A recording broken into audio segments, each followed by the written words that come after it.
بسم اللہ الرحمن الرحیم۔ عزیز طلباء، السلام علیکم ورحمۃ اللہ وبرکاتہ۔ نظم حب وطن کی تدریس کا سلسلہ جاری ہے۔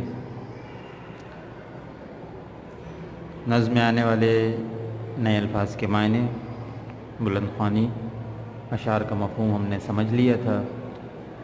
سلسلے کو آگے بڑھائیں تو آپ کی کتاب کے صفحہ نمبر 31 پہ مشقی سوال جواب موجود ہیں۔ سوال جواب کے سلسلے میں پہلے بھی آپ کو بتایا گیا کہ جو بھی ہم سبق پڑھتے ہیں، چاہے وہ نظم کی صورت میں ہو یا نثر کی صورت میں، اس کی مشق میں دیے گئے سوالات کا تعلق اسی مضمون سے ہوتا ہے جو ہم نے پڑھا ہے۔ اس کے جواب وہیں سے حاصل ہوتے ہیں۔ کچھ جواب بہت آسان اور سادہ ہوتے ہیں، جبکہ بعض اوقات جوابات تھوڑے کنسیپچول ہوتے ہیں کہ ہم ان کو سوچیں اور سمجھ کے جواب دیں۔ تو اگر ہم اپنے سوالات کی طرف آئیں، سوال نمبر 1 کا جو الف ہے، اس میں پوچھا گیا ہے کہ یہ رشک چمن عرض پاک وطن سے شاعر کی کیا مراد ہے؟ یہ رشک چمن عرض پاک وطن سے شاعر کی کیا مراد ہے؟ اشعار کے مفہوم میں بھی ہم نے سمجھا تھا۔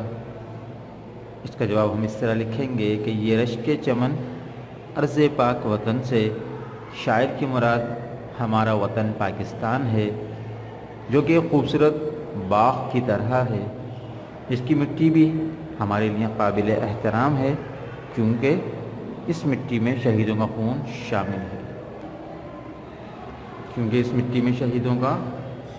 شامل ہے۔ تو اس کا جواب الف کا۔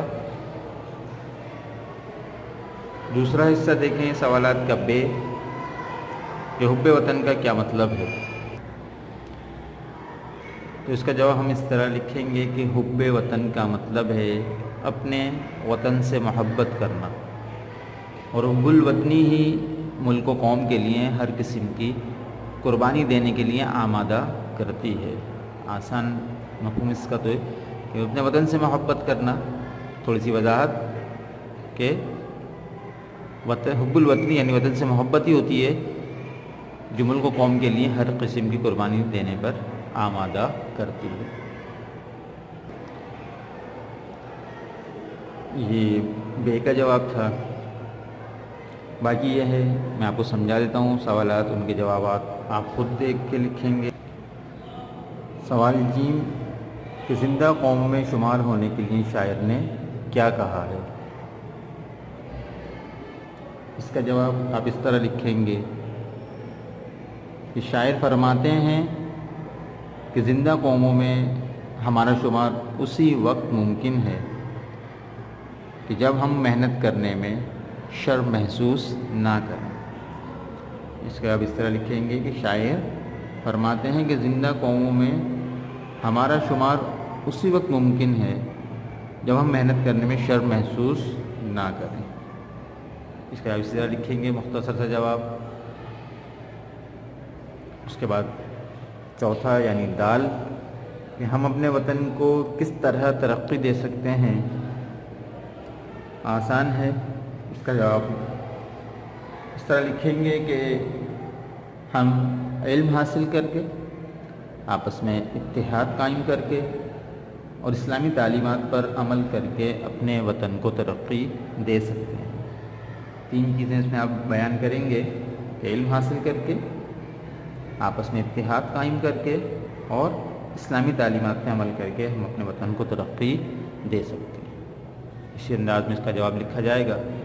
جو سوال پہلا، جس کے 4 جز الف، بے، جیم اور دال، یہ آپ اپنی نوٹ بک میں اسی ترتیب سے کر لیں گے۔ سوال نمبر 2 دیکھیں، کاپی میں ہوگا یہ بھی۔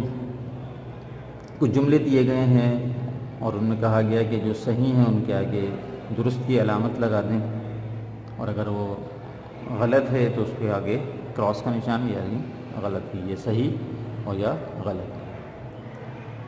آپ خود اس کو حل کریں گے، خود اس کے نشانات لگائیں گے۔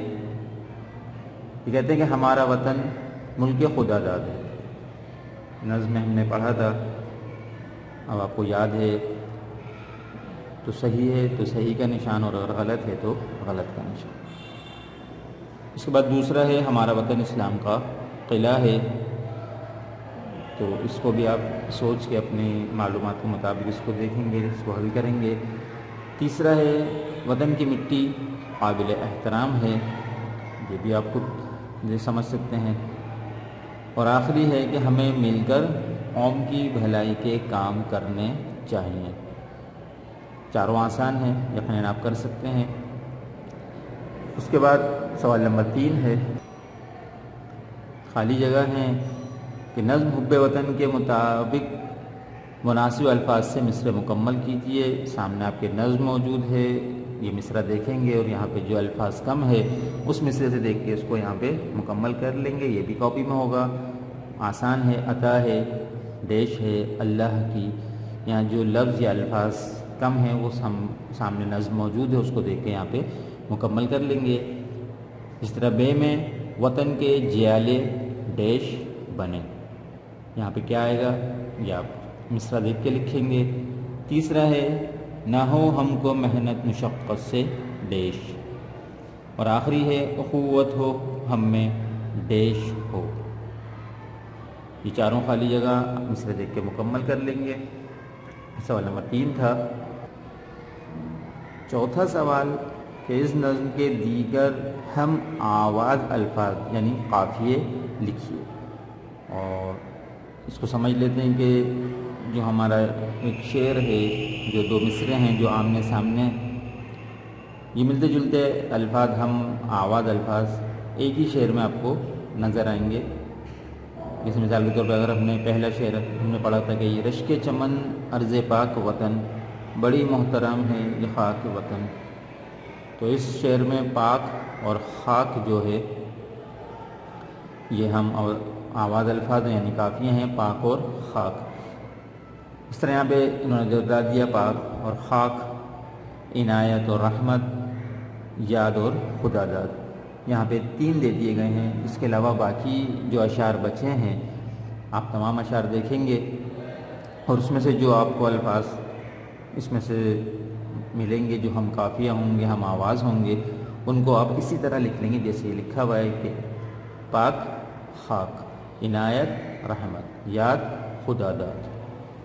یہ تمام اشعار میں جو مجھے ضروری نہیں کہ ہر شعر میں ہو تو زبردستی کوئی نہ لکھا جائے، اگر موجود ہو تو اس کو لکھ لیا جائے، اور اگر شعر میں موجود نہ ہو تو اس کو چھوڑ دیا جائے۔ لیکن یہ سوال آپ کو سمجھ میں آ گیا ہوگا۔ آج ہم سوال نمبر 4 تک اپنے سلسلہ تدریس کو یہاں پہ ختم کرتے ہیں۔ ڈائری نوٹ فرما لیں، سوال نمبر 1 سے 4 کے جوابات تحریر کریں۔ یہاں کی ڈائری کہ نظم حب وطن کے سوال نمبر 1 تا 4 کے جوابات تحریر کریں۔ باقی جو سوالات رہ گئے ہیں ان کو انشاءاللہ دوسرے لیکچر میں مکمل کریں گے۔ آج تک کے لیے اتنا کام کافی ہے۔ دوسری ویڈیو تک کے لیے اجازت۔ السلام علیکم ورحمۃ اللہ وبرکاتہ۔